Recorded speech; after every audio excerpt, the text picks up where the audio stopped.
आज का हमारा टॉपिक है कि एसएल लगाना क्यों ज़रूरी है।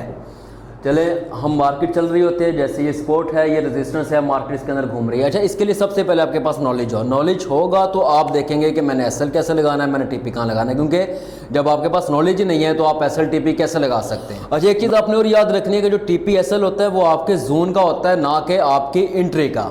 ठीक है, तो जिस तरह ये सपोर्ट है, रेजिस्टेंस है, हम सपोर्ट से बाय करते हैं, ये एक हमारे पास एक एरिया बन गया, सपोर्ट से बाय करने के लिए एक एरिया बन गया, रेजिस्टेंस से सेल करने के लिए।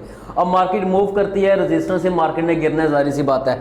अब इसके ऊपर जो है, इसकी लास्ट प्राइस से ऊपर हमारा एसएल लगेगा।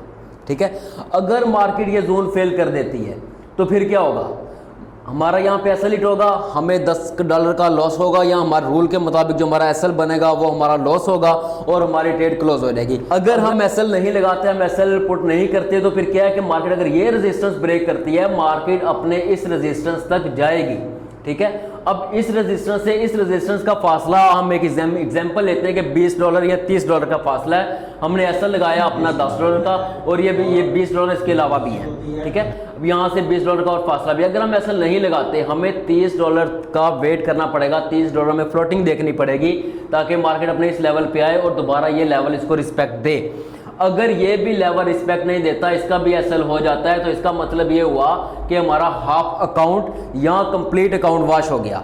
अब एसएल लगाने का ये फायदा है कि अगर ये लेवल हमारा $10 जाता है, ये भी लेवल फेल होता है, हमारा $10 जाता है, मतलब कि टोटल $20। और अगर हमने एसएल लगाए नहीं है और हम सारा वेट करते हैं तो हमारा पूरा अकाउंट वॉश। ये अब आप पे डिपेंड करता है, आपने $20 पे रिलाई करना है या आपने पूरा अकाउंट मार्केट को देना है। अच्छा सर, मेरा ये क्वेश्चन है कि अगर ऐसा हो कि हमने रेजिस्टेंस पे सेल किया है और तो मार्केट जो है वो रेजिस्टेंस तक जाती है, लेकिन हमारा एसएल लगा देती है, हमें लगता है कि रेजिस्टेंस ब्रेक हो गई है, लेकिन एसएल लगा के वो वापस हमारी सेल की डायरेक्शन में आ जाती है, तो ऐसे हो सकता है। इस तरह फिर हम कैसे बच सकते हैं, क्या कर सकते हैं?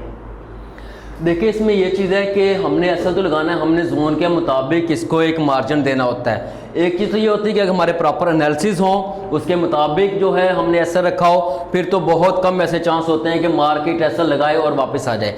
हाँ, ऐसा हो भी सकता है कि मार्केट फेक मूव दे, वापस आ जाए, लेकिन बहुत कम चांसेस होते हैं कि ऐसा हो। अगर आपके प्रॉपर एनालिसिस हैं, अगर आपकी थ्योरी अच्छी है, तो फिर बहुत कम चांस होते हैं कि ऐसा हो। अगर ऐसा हो भी जाए तो कोई मसला नहीं, 1-2 दफ़ा होगा, ज़्यादा दफ़ा नहीं होगा। बड़े लॉस से बचने के लिए छोटा लॉस कर लें, ज़्यादा बेहतर होता है।